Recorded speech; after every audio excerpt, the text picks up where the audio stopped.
अगर आपके घर में एयरटेल डीटीएच चलता है तो ये वीडियो आपके लिए बहुत ही महत्वपूर्ण होने वाला है, क्योंकि आज के वीडियो में हम बात करने वाले हैं उन सब प्रॉब्लम्स के बारे में जो आप कभी न कभी फेस कर चुके हैं या फिर फेस कर रहे हैं या फिर आने वाले दिनों में आप फेस करने वाले हैं। तो इस वीडियो को एंड तक जरूर देखते रहिए और स्वागत करते हैं आप सबका। मैं आपका दोस्त दीप लेकर आ गया हूँ आपके लिए कुछ टिप्स आपके एयरटेल डीटीएच के बारे में। तो आप जब आपके घर पे टीवी ऑन करते हैं और वहाँ पर पिक्चर नहीं आता तो आप क्या सोचते हैं कि शायद आपका बैलेंस खत्म हो चुका है या फिर आपका बॉक्स खराब हो चुका है या फिर आपका सिग्नल नहीं है, यही ना। तो आपको बता दें कि आपका टीवी क्यों नहीं चल रहा और आप कैसे उसे ठीक कर पाएंगे। तो दोस्तों पहले तो आप देखिए कि आपके सेट टॉप बॉक्स पे लाइट जल रहा है कि नहीं। अगर जल रहा है तो वो कौन से कलर का है, रेड, ग्रीन या फिर ऑरेंज। तो दोस्तों आपके बॉक्स में अगर लाइट नहीं जल रहा तो सोचिए कि आपका एडाप्टर खराब हो चुका है या फिर आपके सेट टॉप बॉक्स में कोई प्रॉब्लम। पर अगर उसमें रेड लाइट जल रहा है और आपके टीवी पे कोई पिक्चर नहीं है तो उसके ऊपर भी मैंने एक वीडियो बनाया है, तो जाके उस वाले वीडियो को देख लीजिए। पर अगर आपके सेट टॉप बॉक्स पे ग्रीन या फिर ऑरेंज लाइट जल रहा है पर फिर भी आपके टीवी पे पिक्चर नहीं है तो उसका कारण जानने के लिए आप ध्यान से देखिए आपके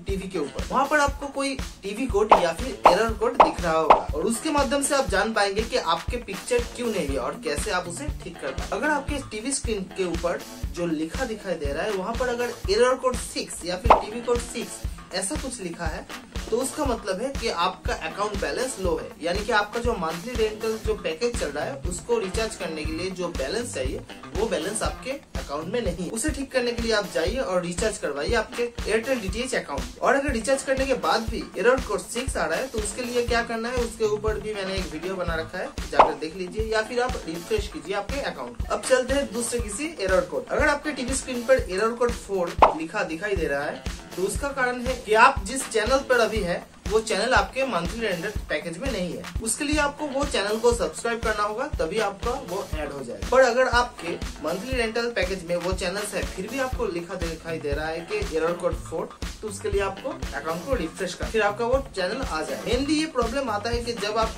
बहुत दिनों से रिचार्ज नहीं करवाते, आपका टीवी बंद रहता है, फिर उसके बाद अगर आप रिचार्ज करवाते हैं तो वो एरर कोड 4 लिखा दिखाई दे। अगर आपके टीवी पे एरर कोड 2 दिखाई दे रहा है तो उसका कारण कि आपका जो वीसी कार्ड है वो ठीक तरह से इंसर्ट नहीं हुआ है, जिसके कारण एरर कोड 2 ऐसा लिखा दिखाई देता है। तो पुराने बॉक्स पर जो कार्ड वाला जो सेट टॉप बॉक्स होता है वहाँ पर वीसी कार्ड डाला जाता था। अगर वो वाला पुराना सेट टॉप बॉक्स आपके घर पे है, अगर वो वीसी कार्ड ठीक तरह से प्रॉपरली इंसर्ट नहीं है तो आपका टीवी स्क्रीन पर एरर कोड 2 लिखा दिखाई देगा। तो इसके लिए आपको वो कार्ड निकाल के ठीक तरह से आपको उसे पोंछ कर फिर से वही पोजीशन पे आपको उसे ठीक तरह से इंसर्ट कर देना है, तो आपका जो एरर कोड 2 वाला प्रॉब्लम है वो सॉल्व हो जाएगा। और अगर आपका सेट टॉप बॉक्स कार्ड वाला नहीं है, यानी कि कार्डलेस सेट टॉप बॉक्स है, फिर भी आपका एरर कोड 2 लिखा दिखाई दे रहा है, तो इसे सॉल्व करने के लिए एक बार आपका अकाउंट को रिफ्रेश कर लीजिए तो आपका ये प्रॉब्लम सॉल्व हो जाएगा। अब आते हैं टीवी कोड 14 या फिर टीवी कोड 14 के बारे में। अगर आपका सेट टॉप बॉक्स बहुत दिनों से बंद है और उसके बाद आपने रिचार्ज करवाया है और बहुत दिनों के बाद आपने आपके सेट टॉप बॉक्स को चालू किया है तो ये प्रॉब्लम आपका टीवी के ऊपर आ सकता है। ये वाला प्रॉब्लम भी सॉल्व करने के लिए आपको रिफ्रेश करने की जरूरत है और रिफ्रेश करने के बाद आपका टीवी फिर से चालू हो जाए। दोस्तों एक बात ध्यान दीजिए कि हर एक प्रॉब्लम को सॉल्व करने के लिए आपको रिफ्रेश एक मैंडेटरी है और रिफ्रेश करने का प्रोसेस मैंने इस वाले वीडियो पर बताया है और ये वीडियो देखकर आप वो रिफ्रेश वाला प्रोसेस जान सकते हैं। और अब आते हैं वो वाले प्रॉब्लम पर जो ज्यादा फेस करते हैं आप लोग, और वो है टीवी कोड B001 यानी कि सिग्नल नॉट। तो ये प्रॉब्लम पूरा आप सॉल्व नहीं कर पाएंगे। पहले जो आपको करना है वो चेक कीजिए, देखिए कि आपका एंटीना से जो आपका सेट टॉप बॉक्स का जो कनेक्शन केबल है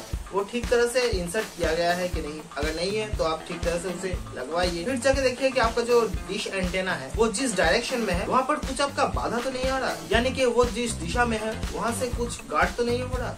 अगर कोई पेड़ का टहनी आ जाए या फिर कोई कुछ तो उसे आपको क्लियर रखना। इन सब चीजों को देखने के बाद भी अगर आपका वो एरर कोड B001 वाला प्रॉब्लम ना जाए तो आप समझ लीजिए कि आपका जो अलाइनमेंट है, यानी कि आपका जो डिश का जो दिशा है, जो डायरेक्शन में वो सेट किया गया था वो थोड़ा हिल चुका है या फिर आपका जो LNB है वो खराब हो चुका है, जिसके लिए आपको वो सिग्नल नहीं आ रहा। इसके लिए आपको टेक्नीशियन बुलाना पड़ेगा। इसलिए आप कस्टमर केयर पर कॉल करके सर्विस कॉल बुक कर सकते हैं या फिर आपका जो सर्विस टेक्नीशियन है या फिर आपका जो सर्विस सेंटर है वहाँ पर आप कॉन्टेक्ट कर सकते। तो मेनली ये सब प्रॉब्लम्स या फिर एरर कोड ही आता है आपका टीवी स्क्रीन के ऊपर। इसके अलावा भाई अगर आप कोई एरर कोड फेस कर रहे हैं या फिर फेस कर चुके हैं तो आप कमेंट बॉक्स पर वो जरूर बताएं, तो इसका आंसर भी मैं आपको जल्द ही जल्द दे दूंगा। तो ऐसी हेल्पफुल टिप्स के लिए सब्सक्राइब कीजिए मेरे चैनल को और बेल आइकन को जरूर प्रेस कीजिए ताकि जब भी मैं कोई नया वीडियो अपलोड करूँ उसका नोटिफिकेशन आपके पास चला जाए। तो दोस्तों मिलते हैं अगले वीडियो में, तब तक के लिए गुड बाय।